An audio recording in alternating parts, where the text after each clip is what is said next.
abusia ya mama kwa abasonko so aba POG Media so me so safe na obaso a obe like na wa subscribe na afi so atima share dwumadie no ama afoforo so ensa atumi aka ensam ekoso my Ghana mu a yenso ya de peni ese bra no yebem ya bedwafo ehu de ekọ ene de eba na de ensam ena ekoso highway ni so ya maame na opoku adjumai Rawlings na abe make some confession bia wo che say ni kunu wo no onim ho bia abusua enya asem kuma na maame ni chima Akyem Mǎfiǎs na Addo danko Akuffo Addo gabi ochre da akon ene finance minister former finance minister ena wo che hene ene ne bo po se onyi ni kunu free wo na yade a oyi ni kunu free wo a omo beboa no ama ne party on the one with car firm,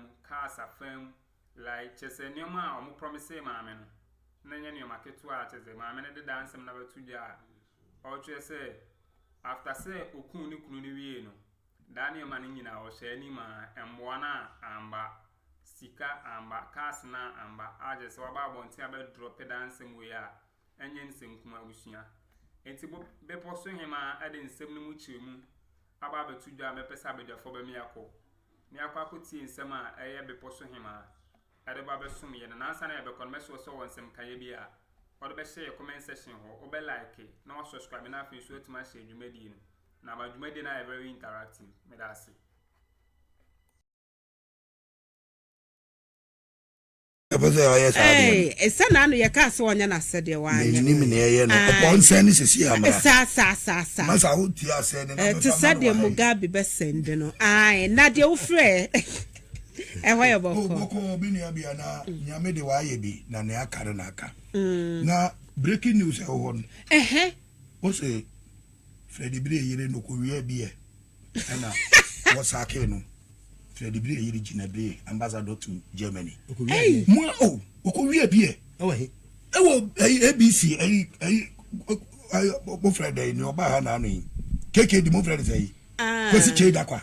Na kasa no waka video wo ho. So daily guide the publishing here maybe about him.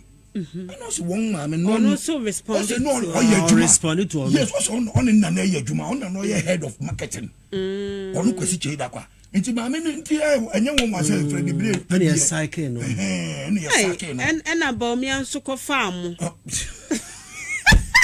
10,000 bags 14 containers 14 containers you could sala what's o we bia no o say obi o ana mofra so wa ya na odi nyinyin so ti ase okay wo ho na efefe sa un say unyia wo ya un koda brim by 1617 wo beti ajai then his relationship with him and ensure a firm grip on him to avoid any damaging loose talk that may affect our chances so far. His public comments have been favorable. The MPP is talking about Nana Jerry Rawlings. Yes. Say na me Mǎfiǎs and I said the MPP led by Nana Kunedu Ajiman Rawlings. The NDP led by Nana Kunedu Ajiman Rawlings must be assisted to undertake its activities and to ensure that they file and contest the 2020 election. It is obvious that whatever votes will be garnered by the NDP will be vote that would otherwise have gone to the NDC. Obaima. Na that way. MPP for Tron Krata we say Nana Akuffo do mombo de so ne Rawlings be yonko. Yeah. NDC for ye nyina ngonwa say. Ubehunu baabi na Nana Kunedu ahia Nana Akuffo do no ahage no. So ya mana ye yaw. A party ase no invite Nana Kunedu. Party baabi abako program bia no invite Nana Kunedu kwa no ne Nana Akuffo do ensa no mo ye anfe Nana Kunedu kwa no de ne kunu ko. Nana Kunedu kwa no de Rawlings ko. Afe ye hwe na Nana Kunedu ne Nana Akuffo do ene Rawlings ababa ye yonkofo. Isi na die na ekoso yi. NDC fo nyina say na die sense president Rawlings ya original NDC campaign so a ombo Nana Akuffo do din offend the short man. Yes. Omoni di o offend the short man. That short man. I feel all of a sudden they become best friends. Not knowing say book where they are told say a plan na woman yes a Rawlings factor. I'm a Rawlings yare ya didn't go to hospital. Sabe the tea and say Nana Kunedu frere Nana Akuffo do catch and say unua no da hospital wa how nya ho o see am fa nko nya ho e me yed no ko hospital ye ko hwe no wawu akọ won pa na ewu. Now book we kire say yambo Nana Kunedu with resources sika pickups yambo no bibia non file non contest esa say o contest here obi obeto aba ma Nana Kunedu bia na sa vote na say ke ko NDC into woman say vote no man Nana Akuffo do na pamfo bo samunyuma obaka so no poison o mu me hu bita Nana Akuffo do na pamfo ne sa achimfo mo chiro sa buku yi obaka so no poison a wo mo de enka wo mo hwe se bi obaka fa Adwo do wo mo si wo mo de say Nana Akuffo page 22 page 22 2 item 2.4 okay or see it is perhaps not too good to admit publicly. It is perhaps not too good to admit publicly, but that his performance has been short of all general secretaries. Going forward, we should manage the level of competence which faces us as a serious political party.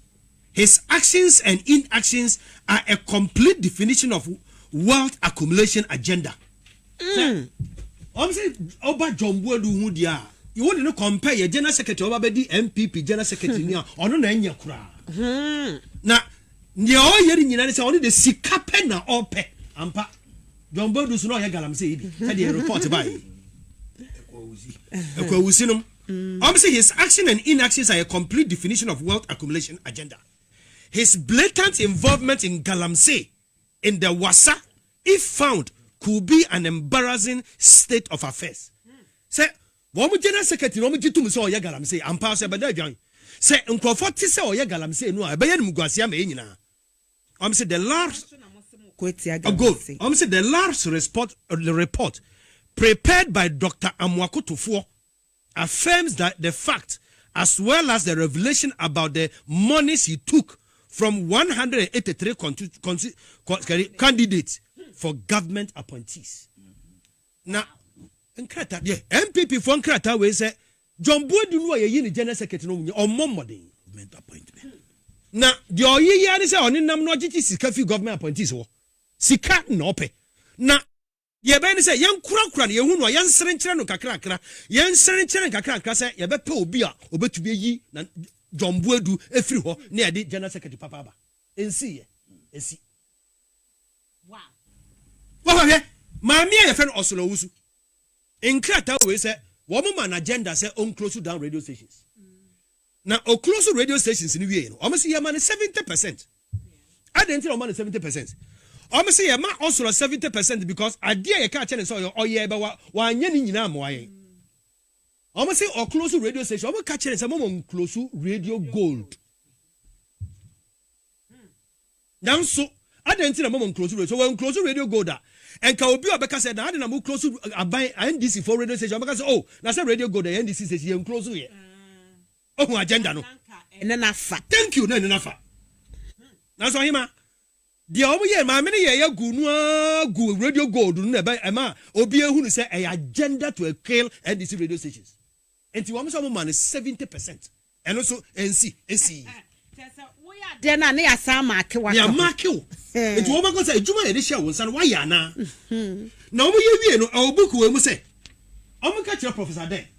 Say radio stations need licensing, but one license 10 years license. Radio stations, MPP radio stations, no. One 10 years license. Actually, say obian to be found in San count for the next 10 years. Into on tuaye. Now so I buy it tuama wom. Now ongu XYZ ongunu Power FM ongunu Capital Radio Kumasi ongunu sa radio stations nya ongugu wo nyina won krata yi na sa odwini MPP ho na sa odwini de wo mo ye aye o sa nkrata wo emu a eya rehuo edini na wonim aban no se de wo mo ye nyina no 28 ɛna ɔpɛ 28 medase hwɛ ɔbahema bepɔ so deɛ wie ma werɛhoɔ kakra ne ɛkwan a yɛfa so a yɛde fa Bawumia wokɔ page 2 kodigi MPP for sɛ wɔn mpo obi a n'ani ate bebree sɛ ɔbɛyɛ flag bearer okay wɔn mpo obi a n'ani ate bebree sɛ ɔfa Canada Japan a deɛ yɛsi yɛbɛyɛ no yɛntumi yɛ ɛna ɔfa alankyerɛmanti a yɛntumi yɛ yɛmfa obi a ɔyɛ mumu kakra. Thank you. The one they can control a poodle. See a stooge. See, although the Santi group within the current MPP is gearing itself to take over the party after Nana in 2024, it will be ideal if we could work to bypass them in 2024 with hard work. We could work to pass the mantle over to a non-Akan person. A non-Akan person, preferably from the north, under whose presidency we could secure the maturity of our takeover project. Say you fa Canada Japan, I say you fa manager padia ompene. You fa Alane you fa manager padia ompene. Now so you fa candidate be of the northern region. Now you fighting the manual. You bet me a fascinate project. You bet me a fascinate hostel. You bet me a Kosombo Dam. You bet me a PDS electricity company. You bet me on manager party. You bet me a from essence. Yen ye di 2 million shenensa. Some of your mampini or your mumu. See ever fan in chain near ye pasi. Adwene wo fom. Enne mini aba. So we share a kwanya Bawumia so faswa or the contract e ma ni nuanom e fa ni nuanom no a. Wo hwe ekwanya Bawumia fa so e de contract ba ko ngotwe Abraham Bawumia so sourcing Abraham Bawumia one ne yere ka Mr. Aneta Bawumia ejuma wo mo ye ne contract to mo se wo mo nyina pene so se as ejuma ye de be ma Bawumia se won ye president obetsena ho me ye wiyo boma ne kro no wagye atum enti onu so start chebi mani nua na wanya sika de ye campaign oba Oma bo my no. Oba Akuffo na say o man Ghana. Kra. Tibuku esi den na obeka say fake. Na de ya reho ne say wo mutumi ka say obi ti say Nanabi. Say Nanabi mama onye good nti mama ne Pablo enye debate da. So ndo mole. Am say Nanabi na furu na so keke. Na furu na so keke. Oni madwuma. You know you say youth organizer, but only Juma. Yeah. The Ebayan say, Mammy, ma on it Pablo, and ye debate and What Ghana have 4 years or say 8 years. What was say Pablo ni Nanabi Dabi. Omum penny da. Nanabi na kasemo onko kashe. Woni sheka. The only one say yade in ambulance case yakoko. Na no dear chile no ya. Abusua ensem ne mu bi ene ekokotie no na beposo hema eto aso ka se the late former president John Rawlings na emra na otiase no okogina platform bi aso na se or refer to na Addo danko Akuffo say short man ase na odwana na Addo ena na Addo so enam tetete nsema ebe mu se Rawlings ne kum ne papa ani sei ni tina na Addo so edwa Rawlings papa enye asim kuma nti na mu so ena ma na Addo mu ana se beka sa Akyem Mǎfiǎs ne na opoku adima Rawlings ebo opo se omo no mutimi yi Rawlings in from Akyem na abusua ensema de to aso no na anu edene ensema maame ne de to aso no na anu edene nti men say brand mo pese Musabe miyako akuti audio na eto aso propaganda no gisikedi eno no nim ye enti enwoma e wo nkrata we mu de na de me de be twato ene abani yo magini se o mo beton senate enti wo mo yo magini se o beton senate no agenda wo ho ne se beton senate dia yo papa bi e friend doctor Akyem no sa painting on director general of senate ensi eyi ni firi ho Tinkrai. Good. See you know if you are to me page 6 item number I Ecobank under Ecobank. Or say we need somebody to be at the board chairman, to be on the board of EcoBank. I say the seat is occupied by Director General of Senate. In phase 2 of our agenda, Kofi Bosompim Osafo Mafo, who is a Deputy Director General of Senate, should be made the Director General to give him the seat on EcoBank board. Secondly, the wife of Ace Ankuma is the group head of commercial banking and a member of the executive management of EcoBank Group. Our intelligence is that both the role of Group CEO and the managing director of EcoBank Ghana will become vacant in the next 2 years or 3 years. Nana has been advised to use all diplomatic avenues to support Ace Ankuma's wife to fill one of these impending vacancies. Into agenda. And see. Your one and Nana Akuffo frère, Dr. Akyem say, say, on step down as a Director General of Senate. Papa ne step down no happen. Nana Akuffo say, well, Juma say ni. Now, so we have gotten to the second stage of the takeoff of Senate. Na yantiase. Not knowing say agenda ne say yemfa osafuma for ne ba no nkoshe ho. Ye de ne kose ho wi a. Now we take over Senate. No ma ton dia ma Rock City Group. Eno na nka yekoso na say se nye okuje to ablakwa. Any trade union congress and can Nana Akuffo etina ho ye din me yeton Senate hostel edema MPP for na nyankopon pa for a TUC a group sa hodo no mo ko hia man pani kra wo ho no o mo che say na ne bu afu me da se se Nana Akuffo onye vested interest in the takeover of senator the entina trade union ye ne contribute sika e de ko Senate and ye de Senate ye and na wo ton ye japade na se menton the entina se o man pani ne bufu so na ne bu afu our interest the emetete. And it says, "Omu take you over Senate no. Nana no ko share wo Rock City Ejapadienum. Sana meti ye. Me nua ba me de besi ya. Ebusia ebe to aso na ne nyina mu safari ye ka che say eye fake. Enwi ase no ka me say the energy a omo exert ye de implement ade na ye sonkon ko omo de hwesu bu o man sa energy na anke ekoye nim na on say wi ase kwa e ba senso die aba bepie wo mu nso mo si document ye fake inu abia me da se na memfa efri so da minchia wo na production team na fe minchia me nua dela na say Edu.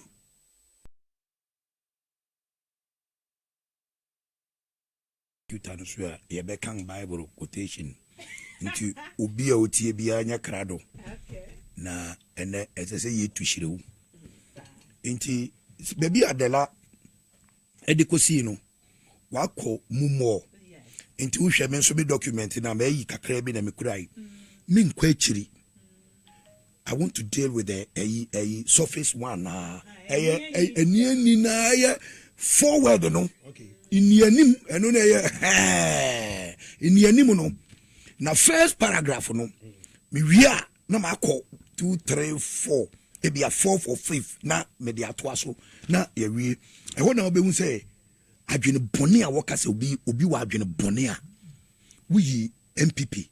And Akuffo. And a Bawumia, a pin be a beer. Say, Obi utumi hwe Ogana fu anim kura.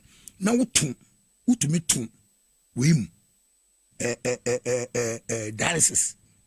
Renal patient be bia obi kosa no ho yare. Say asabo. Unso nipa wa asabo ne kura wo. Na se problem. What no money. Na so utumi nyasika. Etumi koma achimabu akwa hene.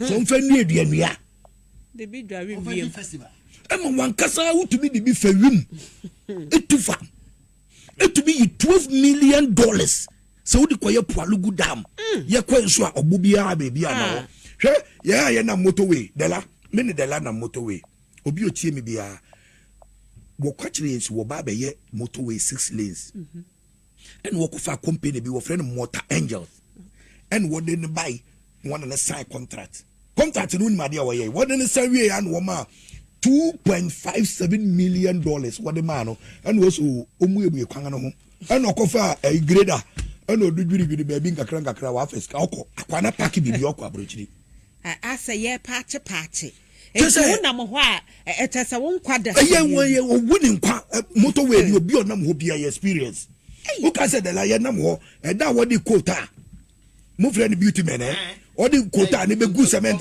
me ka say bi kire o me ka chere say side in take 3 months be say ato ampa se ni nua ni ampa se na ya se papa say and won asira koku su diem would adwene a enka obehu say quota na yi cement enka esa benyansa ben na wom ye ba power ne amepe wo Mahama ho ane so onfa motorway o ma menye coordinator wo so patching of that me position bia of the motorway media na say a whole habo na ye wo no yes ye the pavement blocks and asese habo look at the crane akesipa and trucks efa so enye hwe enti se concrete na say e wo motorway a ne awo ya ne se wo for machine no wa catch it size no now the pavement blocks no what's your size no what you say no gusu concrete what finish we sadi we omo ne bi no so wo bi nso na eyabro ne be yi de bi guni kotokum ne hia no eno nti de me start wo na tie forward no paragraph 1 o say to our future made up of the present and the unborn nti eni imprempreni ene wo man nanom a won ye na nado mu butai ni o na nado MPP Bawumia ti won asem a wokani nipa won ye ene wo de Ghana e ba be hye wo good o say unborn for whom this will into a me fa say inverted comment of a nation is being prepared to our foremost king of repenting the progenies the progenies spread across this world for whom and to whom alone this sacred document is prepared.